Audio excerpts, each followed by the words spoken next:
Bonjour à toutes, bonjour à tous.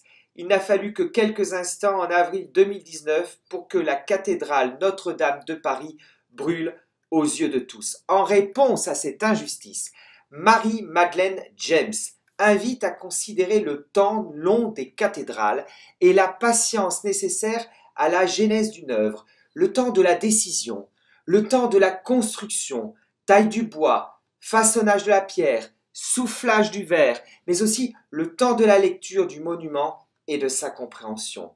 Grâce à cette durée sédimentée, ces vaisseaux de pierre, pensés pour traverser le temps des hommes, deviennent ces lieux très particuliers où le passé se confond en un éternel présent. Une cathédrale, c'est aussi toute une époque qui se concentre et se cristallise dans l'édification d'un chef-d'œuvre. Marie-Madeleine James, ancienne bibliothécaire, transporte ses lecteurs dans le Paris du XIIe et du XIIIe siècle à travers un livre vivant et richement illustré. Le photographe Hervé Ronet est un curieux de nature.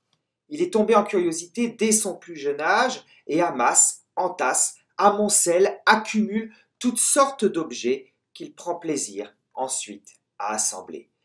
Cela se compose des réalisations dignes des plus beaux cabinets de la curiosité du XIIe siècle, ces pièces où chaque chose nouvelle, singulière et le plus souvent rare, et parfois même monstrueuse, se réunissent. Ensuite, le photographe prend ses clichés de ses œuvres, près de 140 photos de ses assemblages et certains d'entre eux se retrouvent dans ce très beau livre intitulé « Cabinet de curiosités et collections insolites », ouvrage écrit avec Capucine Lemaître et qui vient d'être publié aux éditions Ouest France. Vide-grenier de l'inconscient, animaux domptés, jouets perdus, plastique polluant s'équilibrent en un instant fragile. Pour le photographe, ces assemblages de curiosités contemporaines sont un lien étroit de notre société actuelle. La pollution, les plastiques dans les océans, la gourmandise des banquiers, ce sont nos monstres à nous aujourd'hui, dit-il encore. C'est un livre absolument merveilleux que je vous conseille d'acquérir le plus vite possible aux éditions Ouest France.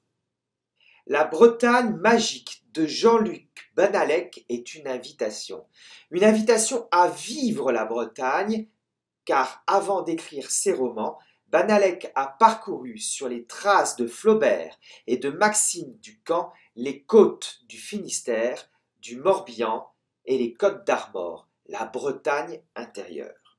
La mer, la grève, la lande, les rivières, les ports, les bateaux et les phares illustrent cet ouvrage aux couleurs sublimes, à la luminosité digne d'une arrivée au paradis. Jean-Luc Banalec est le pseudonyme d'un écrivain allemand qui a trouvé sa seconde patrie dans le Finistère Sud. Traduit dans une dizaine de langues, best-seller en Allemagne et tiré à plus de 350 000 exemplaires, ce livre vous emmènera sur les lieux mêmes de son héros le plus connu, le commissaire Dupin. Pont-Aven, Concarneau, Les Glénans, relayé par tous les offices de tourisme, eh bien ce livre devient un indispensable pour vous qui avez envie de visiter la Bretagne cet été. À la semaine prochaine.